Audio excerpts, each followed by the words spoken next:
இதில் பேசிக்லி வந்து 4 பேல்ஸ் இருக்கும். அதுக்கப்புறம் வந்து பார்த்தீங்கன்னா 6 ஸ்டம்ப்ஸ் இருக்கும்.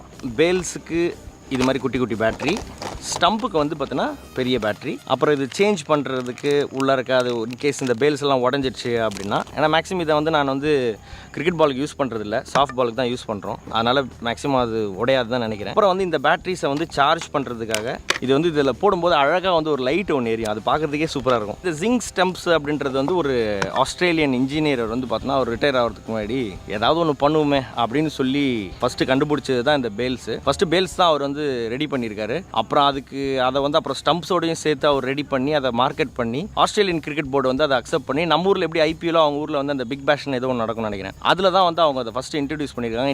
இன்னைக்கு இது பார்த்தீங்கன்னா ICC, Pakistan cricket board, Caribbean T20, நம்ம ஐபிஎல் அப்படின்னு சொல்லிட்டு பார்த்தோன்னா இங்கிலீஷ் கிரிக்கெட் போர்டு, இவங்க எல்லாருமே வந்து இதை வந்து யூஸ் பண்ணிட்டு இருக்காங்க.